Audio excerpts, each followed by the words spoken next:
the smallest things, because we're talking about all those things.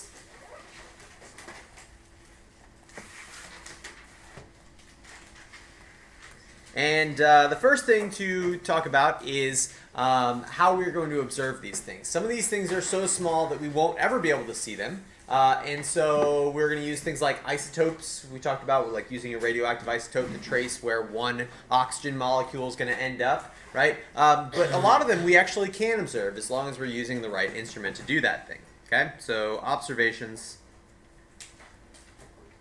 Okay, and I want you to pay close attention in your book from now on about how these things were observed. What did they do in order to take the picture, in order to see these things, okay? Because different microscopes are going to do very different things, okay? Some of them are very good for giving detailed images of things that are not super duper small, but are, you know, small. Some of them are really good at looking at things that are extremely small and looking on the inside of them. Some are very good for looking at the outside of very small things. And we need to use the right instrument to do exactly what we're trying to do, okay? So we can say that different microscopes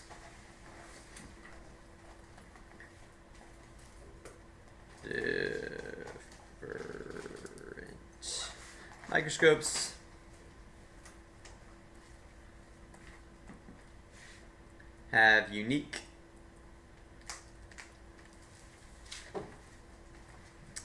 functions to look at different parts of objects, of small objects.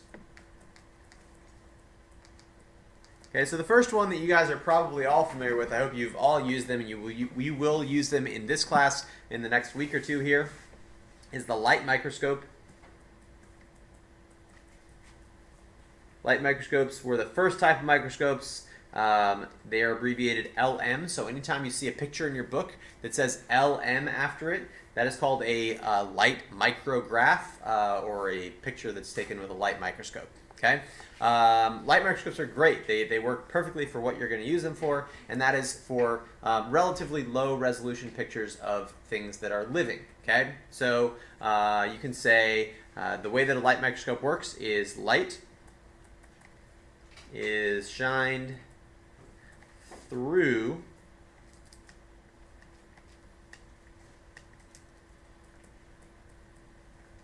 an object and focused with a lens into our eyes. Okay? Important things to realize about this. You are only going to be looking at one plane of focus. So something that people often don't realize when they're looking at a light microscope, let's say I was looking at this Nalgene bottle with a giant light microscope, right? Imagine this is small and I'm looking through it with a giant light microscope, okay? I shoot light at it through the bottom, like this, and the light goes up through my giant light microscope into my eye. I have to adjust the little focus knobs so that I'm looking at one plane. So if you imagine this in a plane here, one flat plane, okay, I would look at this light, at this Nalgene bottle through a light microscope, and it would look like a circle, right? If I was looking at this plane right here, it would look like a circle. I would see only the outside of the Nalgene, and on the inside, it would look empty, right? If I was looking at this specific plane. Then I change the focus a little bit, and now I'm looking down here. Okay, so the inside it would be a circle, and it would be filled with stuff, filled with brown tea, right? And so based on where you're focusing, you're going to see different things within a cell. Very similarly to the way a camera works, right? Imagine I've got like a nice DSLR camera, right? And I'm zooming in, right? Let's say I'm zooming in on John over there, right? And I've got a nice focused picture of his face now, right? And then I flip the focus, right? And now, instead of focusing on John, the main focus of the picture is the sink that's right in front of him, right? And John's in the background all blurry. The light microscope works the same way in that it focuses just on one part, right? And if you change where the focus is, all the other stuff becomes so blurry that you don't even see it, and you're only focused on one crisp image of one little section plane of it, right? Which is useful because you get to look on the inside of stuff, right? So LMs focus on a single plane which allows us to see inside cells.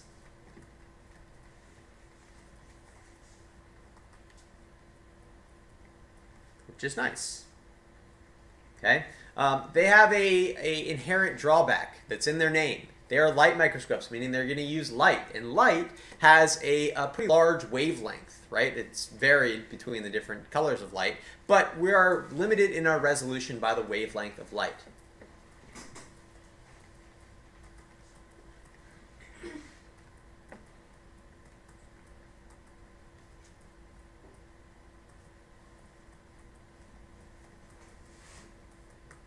Okay? And this is hard to explain in simple terms, but if you imagine a wave of light looking something like this, right? It's got a frequency, right? And it's got a wavelength. It's got an amplitude as well, right? And we want to focus that beam so that it goes into our eye so that we can see very small things, right? But if it's doing this, this is inherently out of focus because it's bouncing around, right? So we're limited in the resolution or how small we can look at because the light itself is bouncing around in a fairly large wavelength, comparatively speaking, right? Does that sort of make sense? You guys sort of get why that works? Okay, so let's look at, this is an image of a very nice light microscope. All these images that I'm going to show you are from the USF microscopy lab, which if you get a chance to do any like summer camps or anything at USF or internships, do it. Their microscopy lab is amazing, one of the best in the state. And so this is a super nice light microscope. This particular one right now is at 1,000 times zoom. And the way that that works is there's 100 times optics here as the main optics, and then there's 10x optical optics, or the one that goes, or ocular optics, the one that goes by your eyes. And so you take 10 times 100 and you get 1,000 times zoom. So that's really, really good. But under 1,000 times zoom, we're still talking about bacteria and prokaryotic cells looking just like little specks that are sort of bouncing around. We certainly can't see inside them, right? And we can't see even much detail about their outside or how they're moving or anything like that. Even at 1,000 times zoom, which is pretty much the upper limit of a light microscope, okay? So one good thing about them, though, is that they will produce an image that looks like this. This is a very pretty, crisp image. You guys agree? Looks nice? Okay. Each one of these little circle things that we see is a cell. And so we're looking at a lot of cells here, and we can see sort of inside them. We can see what colors they are, if they're filled with anything, right? So it's a very nice looking image to look at because it's in color. Okay, so it produces color images because it uses light, and light has color.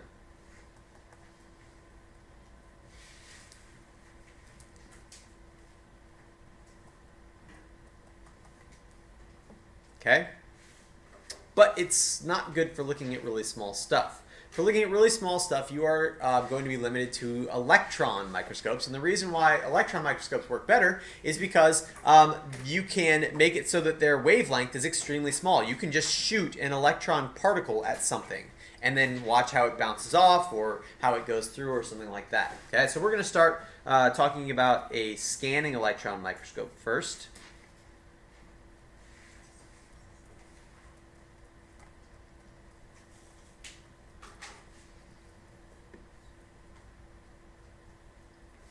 Okay, and anytime you see a scanning electron microscope image, what the heck? It's going to say SEM, scanning electron microscope. And the way that this works is they fire a beam of electrons at the surface of an object, and the electrons bounce off. And as the electrons bounce off, they measure with a bunch of sensors where those electrons are deflecting to, and then they can generate an image from that. Okay, so we can say a stream of electrons is focused at the surface of an object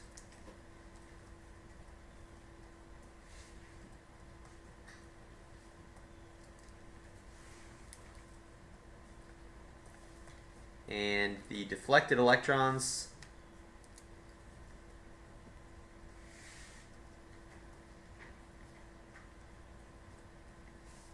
are measured.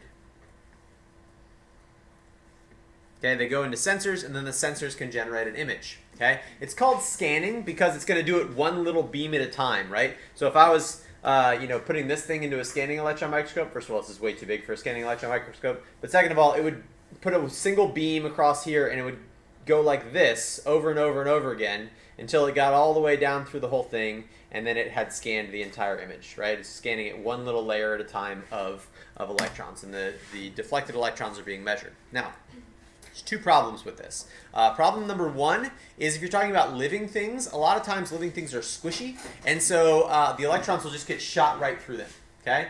Second problem is the outside of a living thing is made of lots of different stuff. And so different stuff is going to deflect electrons differently. It's going to reduce the energy of some of them. And so if you want to get a really nice image out of a scanning electron microscope, what you have to do first is you have to coat it, right? And so here is a couple scanning electron microscopes. This is the old scanning electron microscope at USF's microscopy lab. And then here's one of their newer ones. It's very, very nice. The way that it works is the sample goes in here, and then the electron beam is here. It's generating electron beams, and then there's all these sensors around here that are measuring the deflection of the electron beams, and it generates an image on these screens over here. But in order to get it to work, you've got to do this, right? What we're doing here is we are taking, I think this was like, we're looking at like the surface of a bumblebee or something like that. And so the bumblebee has to be dead, right, at this point, or if it wasn't dead, it will be dead after this. And they put it into a vacuum, and they shoot UV light at it, and they puff platinum into that vacuum. And what happens is the platinum adheres to the surface of the object that you're looking at, and then it provides a nice reflective layer on the outside so that the electrons will all bounce off at the same rate or in a uniform fashion. So you've got to coat them in metal. Sometimes they coat them in gold, sometimes they coat them in platinum, right? But there has to be some coating on them to allow you to see the actual images as the electrons are bouncing off. Now, they will produce very cool images. This is an image that I took of a marine bristleworm, right? Bristleworms are small, but you can see them with your naked eye for sure. You can pick them up and touch them and stuff. This one is, what I was interested in was looking at the pods, looking at the parapodia of this particular marine bristleworm. And I wanted to see how they were coming out of the body and what they were made out of. So this is a low resolution picture here. You can see it's only at 20x zoom, right? But you can increase the resolution then, and you can look specifically just at one of the little parapodia then to see how it comes out of the body. You can see that it's made out of a bunch of individual bristles here, and this looks very cool, right? This is a super high resolution picture of the surface of this living thing, and it's still not even that zoom. This is only a 200x zoom, right? You could do 2,000 times zoom with this thing, right? It's just a matter of how close you're trying to look in any given case. But you can see, first of all, only the surface. Second of all, it's black and white, right? And it's got to be black and white because electrons are the things that are generating the image here, and electrons don't have color, right? Only things that have the correct wavelength have color, and so this is not a color image at all, and it can't be, right? So we can say, first of all, objects need to be coated.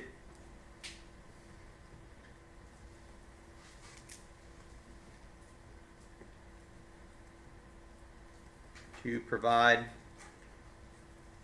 uniform deflection.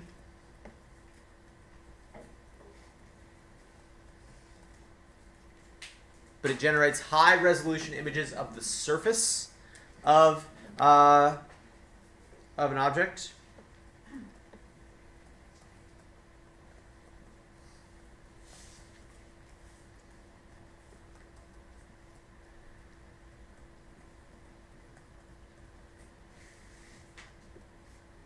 But only in black and white.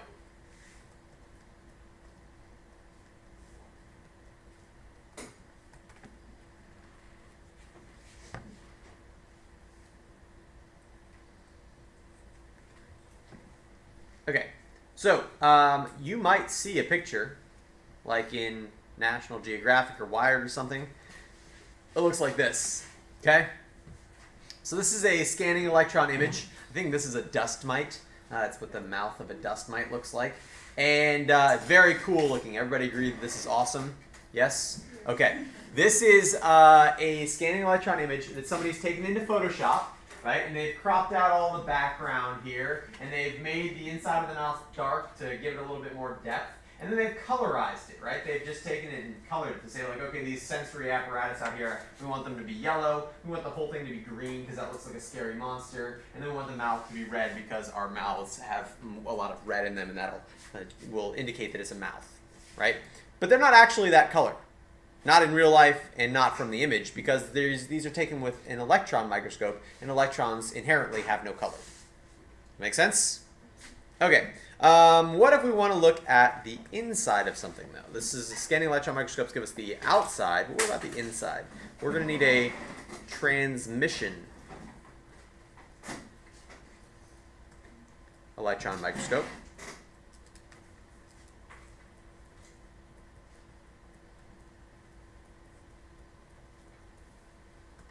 Or TEM. And the way that a transmission electron microscope works is instead of firing them at the surface and wanting them to bounce off, we use even higher energy electrons to fire them not at the surface, but to fire them through an object. Okay? So high energy electrons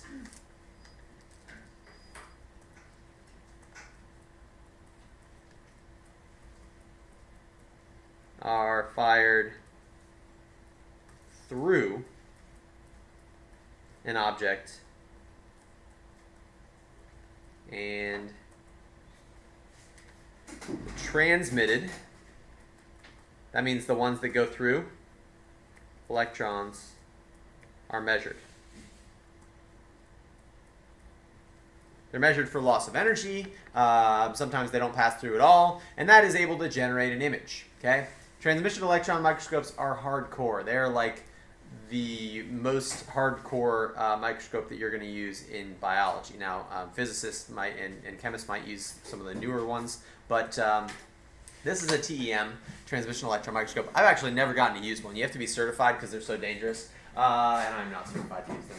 So this is how it works. So you're generating really high energy electrons up here. You're shooting them through your sample, which is here. Right, and then all the sensors are in here, and down here is where this person, who is a professor at USF, it modifies the focus, right, to make sure that it's focusing on the right area, and then it's generating an image over here. Okay.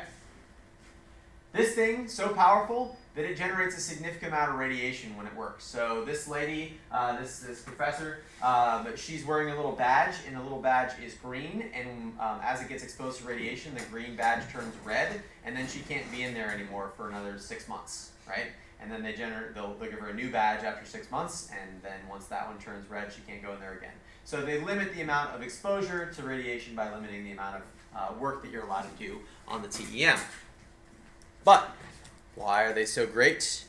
Let's put it into perspective. So this is an image from a light microscope. Okay, this is a bunch of cells. In these cells here, you can see this is one cell right here. Okay, and these little like black specks. You can see the little black specks in here, really out of focus. Those are mitochondria. Okay, and so mitochondria under a light microscope just look like little black specks. You can't really see much of them at all. All right, but the same image from a transmission electron microscope looks like this. These circles here are the black specks. Okay? And this line says 200 nanometers. To put that in perspective, they say that your fingernail grows 1 nanometer every second. So this space here would be spanned by my fingernail in the matter of a couple of minutes. Right? Isn't that crazy to think about? That's how small this is giving us a resolution of. And you don't know much about mitochondria yet, but you can see the infolding on the inside of the mitochondria here. This is something that before we had transmission electron microscopes, we hypothesized. We were like, well, there has to be infolding for them to do all the things that we think they're going to do, or we say that they're doing. And then when they had the transmission electron microscope, they started to get better and better technology. We're like, look, there actually is infolding on the inside, just like we thought there would be. Right? So really cool stuff. Okay, along with this, again, only generates black and white images. You might see something like this. This was an image from Wired Science This is a herpes virus, and you can see that it's a transmission electron microscope. It's the inside, right? You can see that it's a single plane that we're looking at here, and this is the protein capsid, the thing that protects it, and then this is the genome on the inside there. And it's all colored so it looks cooler, because it wouldn't look like much if it was just a black and white image. It would just be like a bunch of spiky dots, but it looks much cooler when it's orange and green and blue and pink and stuff like that. Okay, so this is a colorized image, and just know that anytime you see a colorized image that is from an electron microscope, they did that in Photoshop or something like that. Okay, so high resolution images of the inside of an object.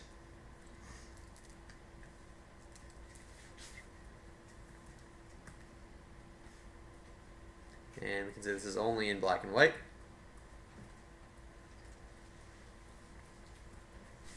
One of the cool things that they can do is very similar to what they do with an MRI these days, and that is they can take individual images of each of the little slices, essentially, of an object, and then they can generate a three-dimensional image based on that. Right, so you can say like, okay, here's this plane, this plane, this plane, this plane, this plane, this plane, and then a computer goes in and reconstructs it as a three-dimensional image. Yeah. How long would that take? You mean for like a herpes virus to do the three-dimensional image? Yeah, like how long Probably not that many cuts, so maybe 25 minutes. Whereas if you're doing like MRI of an entire body or something like that, it could take hours. All right. So, next, let's talk about what we can see with this stuff, prokaryotes. Prokaryotes are the smallest cells, smallest living things.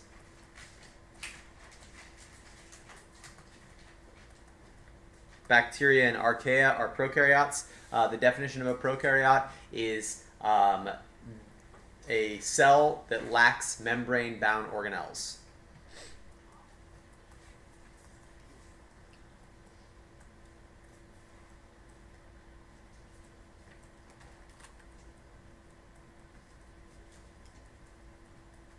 Cells that lack membrane-bound organelles. Okay, so organelles are little things inside the cell that do stuff, right? And we know in prokaryotes, they can have organelles, but they can't have organelles that are wrapped in a membrane. Okay, so the nucleus, for instance, is just a membrane, and so they can't have a nucleus. So their DNA is not in a nucleus; it's in this area called the nucleoid region. Whereas they have ribosomes. Prokaryotes do have ribosomes because a ribosome is not bound inside of any membrane. It's just RNA. rRNA specifically, and some proteins that make up the ribosome, and therefore that doesn't violate the membrane-bound organelle rule, and therefore we would find those inside of a prokaryote. Prokaryotes are really small, and they have to be small because they're doing a lot of stuff inside one compartment. Okay, so they must be small to maximize surface area to volume ratio. So, if you have a really small cell, let's say this is a cell, this little cube thing here, or square.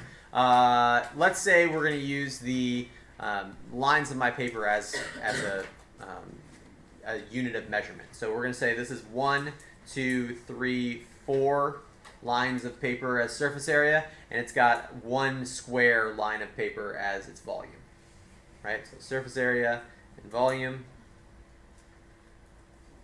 Surface area is 4, volume is 1, and so the ratio of surface area to volume in this case would be 4 to 1.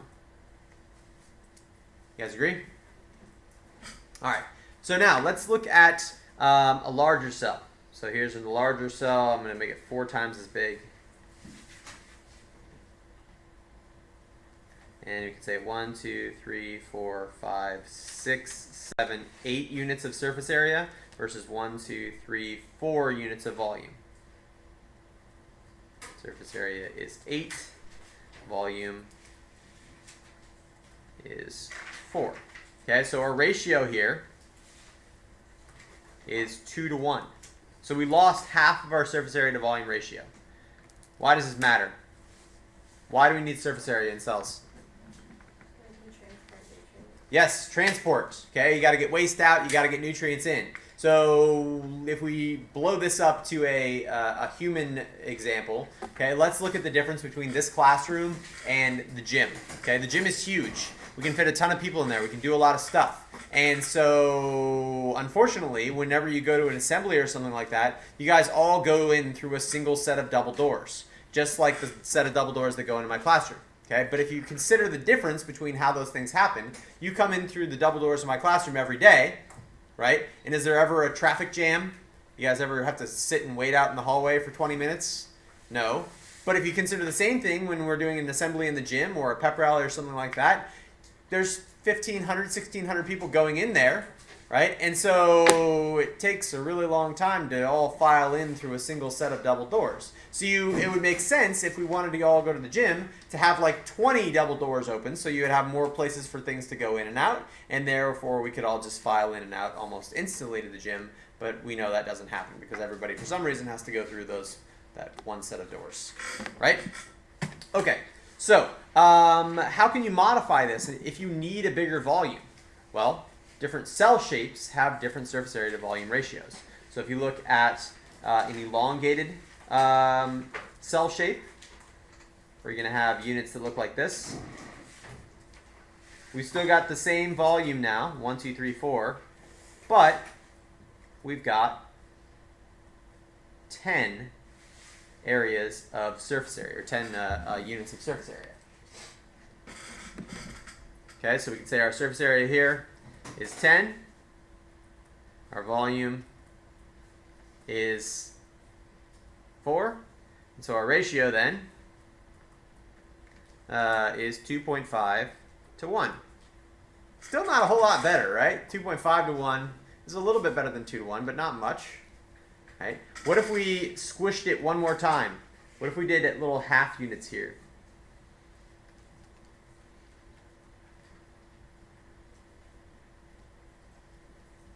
We got 8 little half units. This is 0.5, 1, 1.5, 2, 2.5, 3, 3.5, and 4. Now we can measure the surface area of it. So we got 1, 2, 3, 4, 5, 6, 7, 8, 9, 10, 11, 12, 13, 14, 15, 16. And this is 16.5, and this is 17. So now we have a surface area of 17 and a volume of 4. So our ratio is something 4.x to 1. So that's even better than the little cell. Even though we've quadrupled our volume, we have an even better surface area to volume ratio. Okay, this is why prokaryotic cells have to come in different shapes.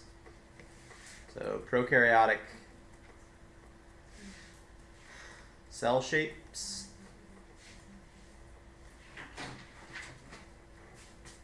You can have a very simple prokaryotic cell shape, a sphere.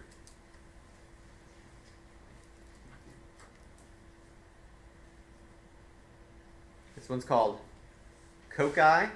It's called cocci because they look like berries. When they get in clumps, they look like a blackberry or a raspberry or something like that. Okay, and then you've got rod-shaped bacilli. Okay, so which one of these can have a higher surface area to volume ratio? Cocci or bacilli? Bacilli is elongated, so bacilli is a lot like this one. It's not super elongated, but it's elongated, right? And then you've got the last one, which is called spirula.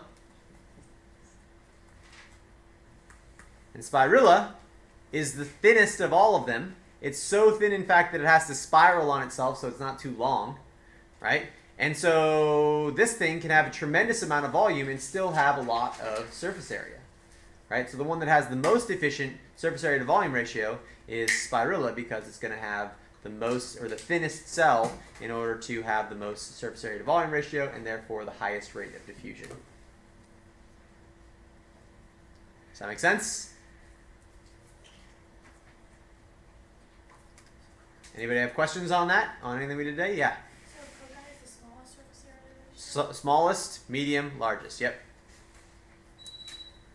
Smallest. Somebody grab that for me.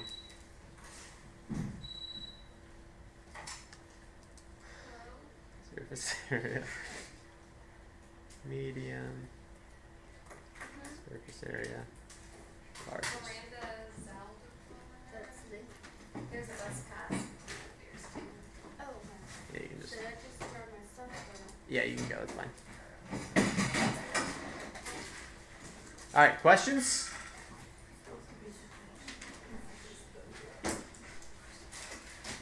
All right.